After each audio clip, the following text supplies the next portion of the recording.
नमस्कार दोस्तों, आज की इस वीडियो में हम पढ़ेंगे न्यूक्लिक अम्ल के बारे में, जिसे सामान्यतः हम डीएनए व आरएनए कहते हैं। डीएनए का पूरा नाम हमारा जो होता है डीऑक्सी राइबो न्यूक्लिक अम्ल और आरएनए का हमारा नाम होता है राइबो न्यूक्लिक अम्ल।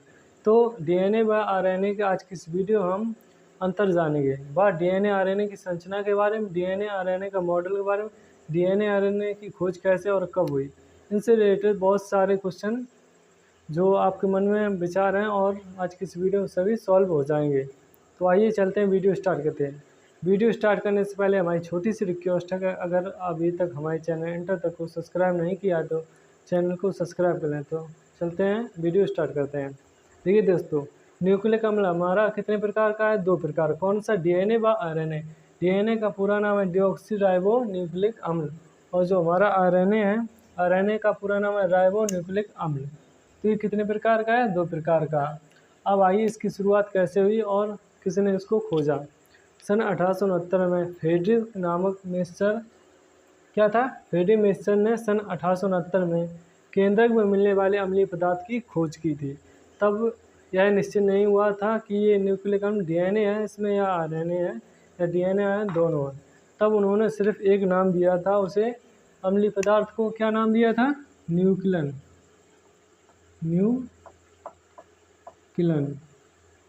तब इस बात का पता नहीं था कि ये अम्लीय पदार्थ डीएनए या आरएनए क्या है। सिर्फ इतना पता लगा था कि ये केंद्रक में पाए जाने वाला अम्लीय पदार्थ न्यूक्लिन है। तो दोस्तों, जो केंद्रक हमारा कहाँ पाया जाता है? कोशिका में। तो केंद्रक की खोज किसने की है? रॉबर्ट ब्राउन ने। किसने? रॉबर्ट ब्राउन ने सन 1831 में केंद्रक की खोज की। और जो हमारे केंद्र में मिलने वाले अम्लीय पदार्थ की जो खोज हुई सन 1869 में। तो आइए हम ये भी देखते हैं कि ये जो हमारा केंद्रक है और ये जो हमारा गुणसूत्र है डीएनए आरएनए न्यूक्लिक अम्ल कहाँ और कैसे उपस्थित होता है। तो उसके लिए मैंने एक डायग्राम पहले बना रखा है, आइए उस पर अध्ययन करते हैं। देखिए, सभी सजीव जितने भी इस दुनिया में जीव हैं सभी कोशिकाओं से मिलकर ही बने होते हैं। कोशिका क्या है? कोशिका जीवन की संरचनात्मक व क्रियात्मक इकाई होती है। क्या है कोशिका? जीवन की संरचनात्मक व क्रियात्मक इकाई को हम कोशिका कहते हैं। और कोशिका की खोज किसने की? तो कोशिका की खोज 2 वैज्ञानिकों ने की है। हमेशा याद रखना, अगर कोई भी पूछे कि कोशिका की खोज किसने की, तो कोशिका की खोज 2 वैज्ञानिकों ने। एक कैसी? एक मृत थी और एक जीवित। मृत कोशिका की खोज किसने की? तो आइए उसको हम यहाँ पर लिख देते हैं। जो हमारी मृत कोशिका थी उसकी खोज रॉबर्ट हुक ने की है। रॉबर्ट हुक ने की है। और जो हमारी जीवित कोशिका है, कैसी? जीवित कोशिका, उसकी खोज किसने की है? ल्यूवेनहॉक।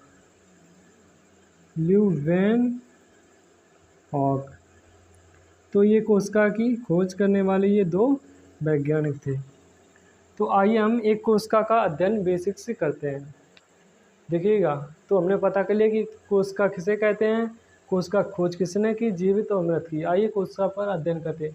देखिए, जो हमारे न्यूक्लिक अम्ल है ये कहाँ पर उपस्थित होता है और कैसे उपस्थित होता है, बहुत ही बारीकी से समझेंगे। तो आइए, ये डायग्राम हमारा इस तरफ से है, देखिएगा दोस्तों। सबसे पहले हमारी एक कोशिका होती है। हमारा शरीर अनेक कोशिकाओं से मिलकर बना हुआ था, तो सिर्फ एक ही कोशिका का अध्ययन हम करते हैं। एक कोशिका है, सबसे बाहरी क्या मिलती है? सबसे पहले कोशिका। कोशिका के अंदर क्या पाया जाए? केंद्रक। तो इसको देख सकते हैं, सबसे पहले क्या है? हमारा जो है कोशिका है। क्या है? कोशिका। उसके बाद हमारा क्या है? केंद्रक।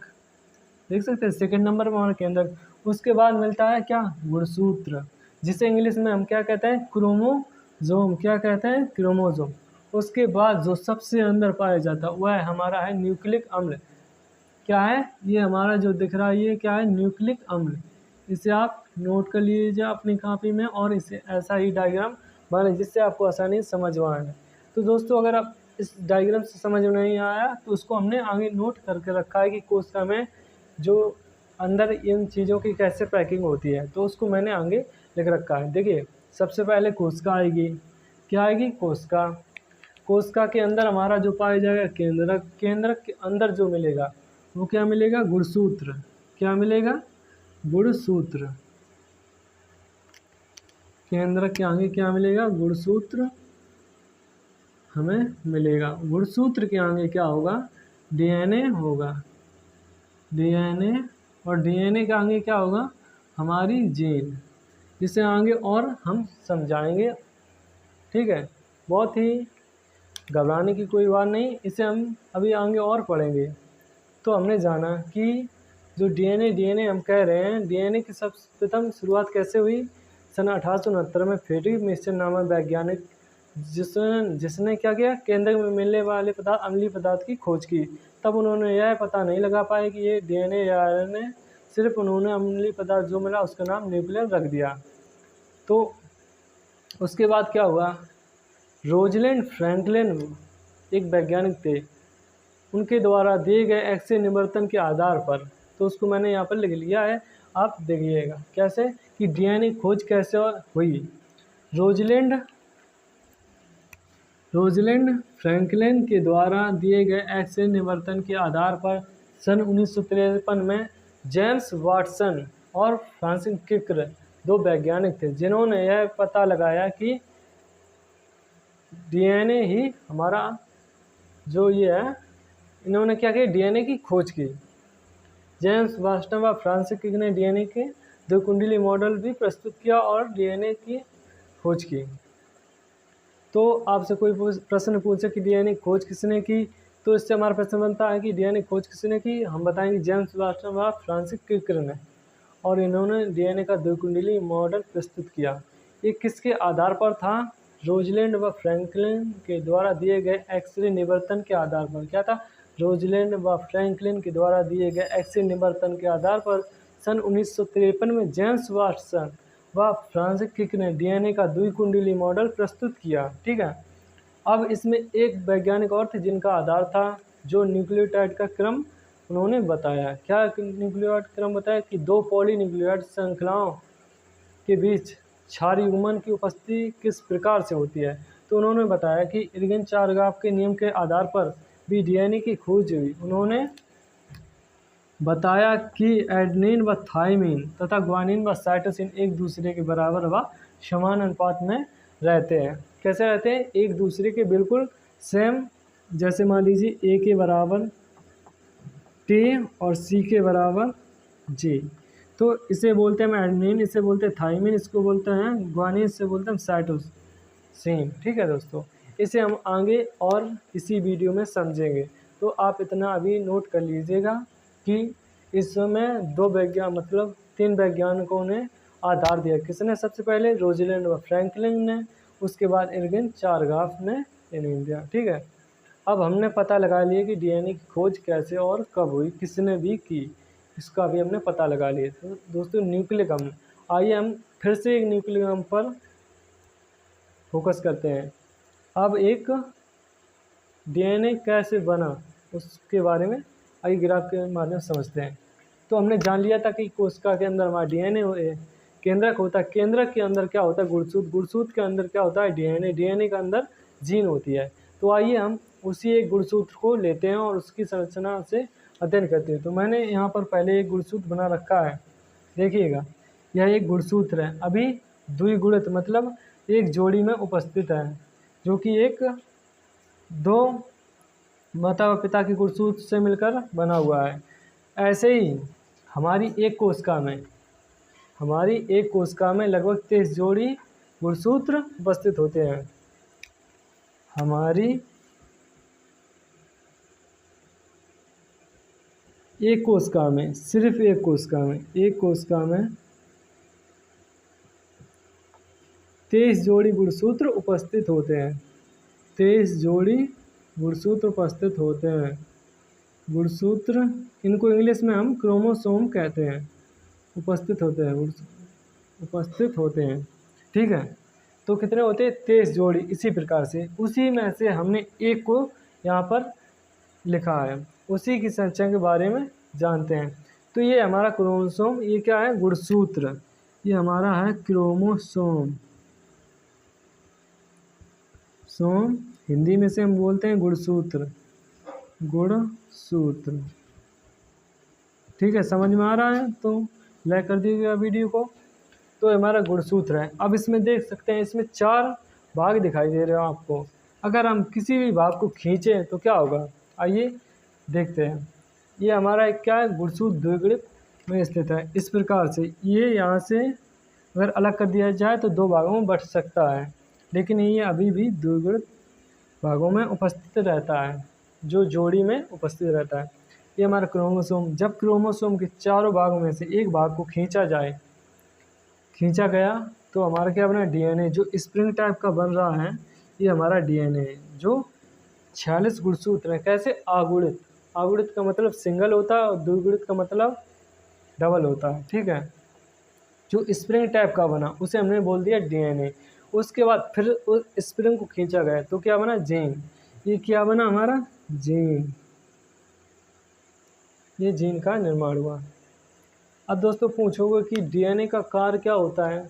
देखिएगा, जब हमारे शरीर का निर्माण हो रहा होता है गर्भकाल में, तब डीएनए क्या करता है, जब हमारे अंगों का निर्माण हो रहा है तो उन पर फोकस करता है कि कौन अंग बनना है, कौन अंग नहीं बनना है, कौन किसको कब बनना है, तो उन सभी पर नियंत्रण रखता है। मान लीजिएगा अगर 46 गुणसूत्र से एक गुणसूत्र कम हो जाए, क्या हो जाए, 46 गुणसूत्र से एक गुणसूत्र कम हो जाए तो हमारे शरीर के निर्माण के समय क्या होगा। दोस्तों, अगर एक गुणसूत्र की कमी आ जाए डीएनए के, जो हमारे शरीर के निर्माण के समय, तो हमारे शरीर के भागों में से कोई अंग या पार्ट से अंग गायब हो सकता है। क्या हो सकता है, मान लीजिए 5 उंगली की जगह 1 उंगली कम हो जाए, 4 ही उंगली हो, उस समय ये हो सकता है। अगर एक गुणसूत्र की बढ़ोतरी हो जाए, क्या हो जाए, 46 है और 46 के साथ एक गुणसूत्र और बढ़ जाए तो क्या होगा, 47 हो जाए। इससे क्या होगा, हमारे शरीर में कोई भी निर्माण के समय उसमें एक अंग या उसका पार्ट बढ़ सकता है। मान लीजिए 5 उंगली की जगह 6 हो जाना, या डबल खोपड़ी जुड़ जाना, या ऐसे अनेक कार्य होते हैं, अनेक घटनाएं होती हैं जिनसे ये समझ में आता है। अगर बढ़ोतरी हुई तो अंग बढ़ सकता है, अगर घटा तो मान लीजिए हमारा पार्ट में कमी आएगी। तो ये सब हमने आज की इस वीडियो में समझा। तो चलते हैं आगे, फिर देखते हैं जो हमारा जीन है। ये क्या है, जीन। अब आप इसे देख रहे होंगे कि ये बीच में जो लकीर ऐसी खिंची हुई है, इसको हम बोलते हैं न्यूक्लियोटाइड। क्या बोलते हैं, न्यूक्लियोटाइड। इसे हम बोलते हैं न्यूक्लियोटाइड,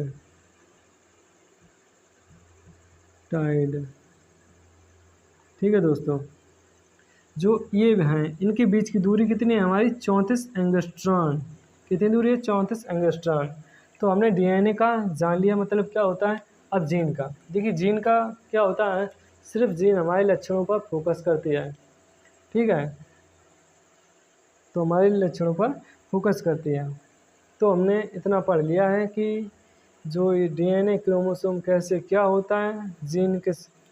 और हाँ, मान लीजिए जीन है, जीन के समूह, जब जीन का समूह होगा, जीन के समूह से ही डीएनए का निर्माण होता है और डीएनए के समूह से ही क्रोमोसोम बनता है। ठीक है दोस्तों, तो हमने जाना क्या, कोशिका के अंदर केंद्रक, केंद्र के अंदर गुणसूत्र, गुणसूत्र के अंदर हमारा क्या है, न्यूक्लिक अम्ल। न्यूक्लिक अम्ल को हमने जाना, डीएनए की खोज कब और किसने की। चलते हैं डीएनए आरएनए के बारे में देखते हैं। तो सबसे पहले हम डीएनए के बारे में जान लेते हैं। देखिए, डीएनए जो उसकी जो श्रृंखला होती है, डीएनए की 2 कुंडलित होती है, मतलब कि डबल स्टैंडर्ड होती है। कैसे देख सकते हैं, एक ये, इसमें क्या है, द्विकुंडल की संरचना होती है। तो मैंने इसको पहले बना रखा है। डीएनए कुछ इस प्रकार से दिखाई देता है। कैसा, कुछ इस लंबाई में, जो इसमें छोटी छोटी आपको ये बिंदी दिखाई दे रही होंगी। जैसे कि मान लीजिए, इनको हम बोलते हैं क्रोमेटिन। क्या बोलते हैं इसको हम, क्रोमेटिन। और जो हमारा जो ये बीच में जो रेखा टाइप की लाइनें खिंची हुई हैं, इसको बोलते हैं न्यूक्लियोटाइड। ये क्या है, क्षारीय क्रम है। उनको हमने नीचे लिख रखा है, उस पर बाद में जाएं, लेकिन इससे पहले देख लेते हैं। मान लीजिए हमारे बोर्ड एग्जाम में आ गया, या फिर कोई भी एग्जाम में आ गया कि डीएनए का द्विकुंडली मॉडल के बारे में संक्षेप से विवरण करें या खोज किसी ने की कोई भी क्वेश्चन इससे अगर बन रहा है तो उसका आंसर कैसे देना है। मान लीजिए कुछ भी आए तो हमें सबसे पहले पता होना था क्या कि यह दो पॉलीन्यूक्लियर श्रृंखलाओं का बना होता है। कैसा? अगर एक से देखिए बायो और केमिस्ट्री में पॉली, मोनो, ट्राई, टेट्रा कुछ इस प्रकार से संख्याएं चलती हैं, ठीक है। तो इसी प्रकार से यह दो पॉलीन्यूक्लियोटाइड श्रृंखलाओं का बना होता है। इनका आधार शर्करा व फॉस्फेट का बना होता है। आधार किसे बोलेंगे? इसको, ये क्या है? इसका आधार है, ठीक है। इसका जो आधार होता है एक शर्करा होगा, एक फॉस्फेट होगा, उनसे मिलकर बना हुआ होता है। तो हमने कल इससे पहले वीडियो में पढ़ लिया था कि इसकी खोज कैसे किसने की। तो पता एक बार इस पर और देख लेते हैं कि रोजलिन फ्रैंकलिन के आधार पर दिए गए एक्स निवर्तन के आधार पर सन 1953 में जेम्स वाटसन व फ्रांसिस क्रिक ने डीएनए का द्विकुंडलीय मॉडल प्रस्तुत किया। अगर कोई पूछे कि डीएनए मॉडल किसने प्रस्तुत किया तो आप बताएंगे सन 1953 में जेम्स वाटसन व फ्रांसिस क्रिक ने इसका मॉडल प्रस्तुत किया। इसमें एक वैज्ञानिक और थे जिनका आधार था, क्या आधार था? उन्होंने यह बताया कि एडेनिन व थायमिन, साइटोसिन व ग्वानिन एक दूसरे के बराबर व समान अनुपात में उपस्थित होते हैं। तो उसी न्यूक्लियोटाइड को आगे हमने कुछ भागों में विभक्त किया है, वर्गीकरण किया है, कुछ इस प्रकार से है, देख सकते हैं। देखते हैं न्यूक्लियोटाइड को हम 3 भागों में बांटते हैं। कौन सा? नाइट्रोजन क्षार, पेंटोन शर्करा, फॉस्फेट समूह, ठीक है। नाइट्रोजन क्षार को हम 2 भागों में बांटते हैं, प्यूरिन्स और पायरिमिडीन। पायरिमिडीन को हम 3 भागों में बांटते हैं, साइटोसिन, यूरेसिल, थाइमिन। तो आइए प्यूरिन्स 2 प्रकार का होता है, कौन सा होता है देख लें उनको भी। ये होता है हमारा, पहला होता है एडेनिन, क्या होता है? एडेनिन। दूसरा हमारा होता है ग्वानिन, क्या होता है? ग्वानिन।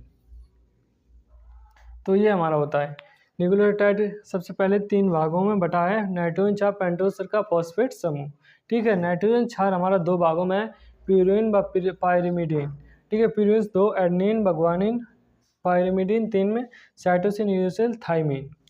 अब इसमें सबसे महत्वपूर्ण बात क्या है कि ऐसे कौन से नाइट्रोजन क्षार हैं जो डीएनए में उपस्थित होते हैं और ऐसे कौन से क्षार नाइट्रोजनी हैं जो आरएनए को और डीएनए में अलग अलग विभक्त करते हैं। देखिएगा, जो हमारा डीएनए होता है इसमें क्या है? द्विकुंडलीय संरचना होती है, इसकी डबल स्टैंडर्ड संरचना होती है। जो हमारा आरएनए है, तो आरएनए के बारे में अभी भी जान लेते हैं। तो आरएनए का हमारा पूरा नाम होता है राइबो न्यूक्लिक अम्ल होता है, ये पता है। तो आरएनए में क्या होता है, जो ये इसमें डबल संरचना है, डबल स्टैंडर्ड की, लेकिन आरएनए कहते होती है सिंगल स्टैंडर्ड की संरचना होती है। और जबकि इसमें क्या होता है, यहाँ पर नोट लिखते हैं, डीएनए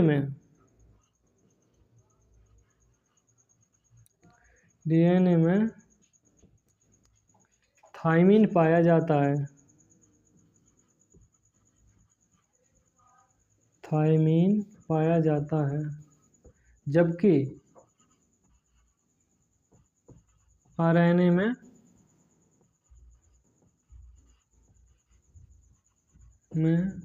नहीं पाया जाता है। क्या होता है? नहीं पाया जाता है, पाया जाता है। थाइमिन की जगह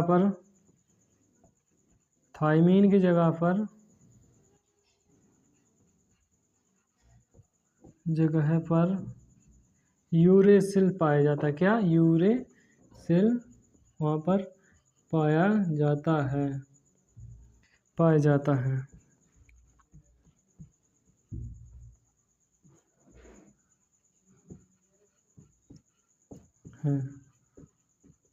तो कितना अंतर है डीएनए बारे में? कुछ ज़्यादा अंतर नहीं, बस इतना ही अंतर है कि डीएनए में थाइमिन पाया जाए, जबकि आरएनए में सिर्फ यूरेसिल पाया जाता है थाइमिन की जगह पर।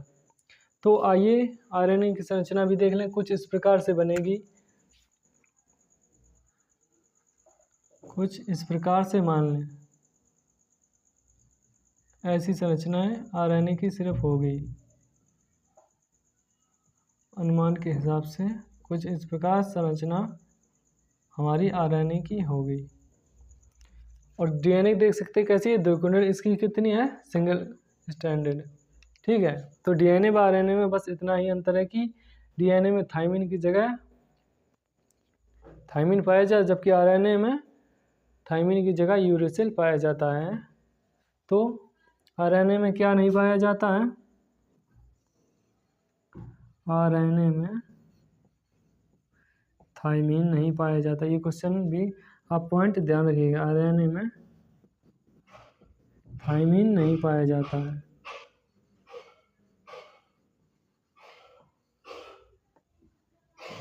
नहीं पाया जाता है।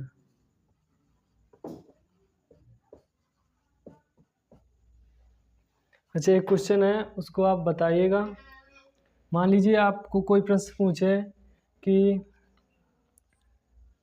थोड़ी जगह मेट देते हैं, आप इसे नोट कर लीजिएगा। मान लीजिए आपसे कोई क्वेश्चन पूछे कि आप डीएनए व आरएनए में कैसे अंतर पाएंगे, कैसे आप बता पाएंगे कि ये डीएनए या आरएनए है।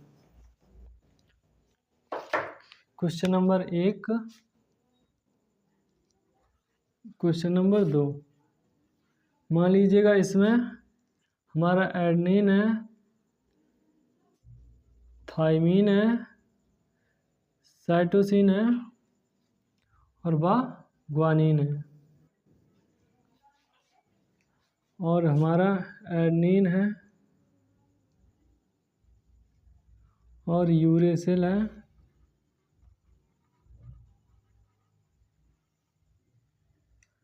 साइटोसिन है और ग्वानिन है। तो हमें बताना है कि इसमें डीएनए कौन है, आरएनए कौन है। तो हमें पता है, हमारा पॉइंट लिखा है कि डीएनए में हमारा थाइमिन पाया जाता है और आरएनए में क्या पाया जाता है, यूरेसिल। तो हमें देखना कौन चीज़ कहाँ पर है। यहाँ पर क्या है, ए एडेनिन है, थाइमीन है, साइटोसिन है, ग्वानिन है। तो थाइमीन किस में पाया जाता है, डीएनए में। तो ये हमारा क्या हो गया, डीएनए। अब इसमें ये क्या है, आरएनए में यूरेसिल पाया जाता है, ये हमारा क्या है, आरएनए। इसके नाम तो पता ही है, डीऑक्सीराइबोन्यूक्लिक, आरएनए राइबोन्यूक्लिक अम्ल। तो ये था कुछ इस प्रकार से। और आरएनए कितने भागों में बटा है उसको भी जान लेते हैं थोड़ा सा। देखिएगा, आरएनए 3 पार्ट में बटा हुआ है। आरएनए 3 भागों में है। नंबर 1 टीआरएनए,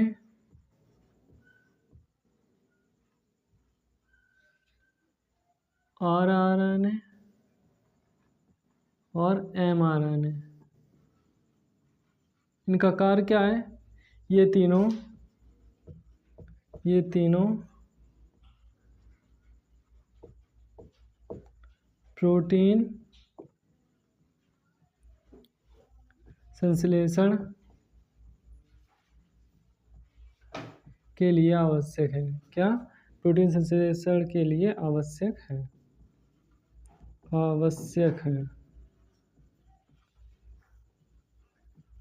मतलब कि संश्लेषण मतलब निर्माण, क्या होता है, निर्माण, प्रोटीन के निर्माण लिए आवश्यक है। तो दोस्तों आज की वीडियो में बस इतना ही।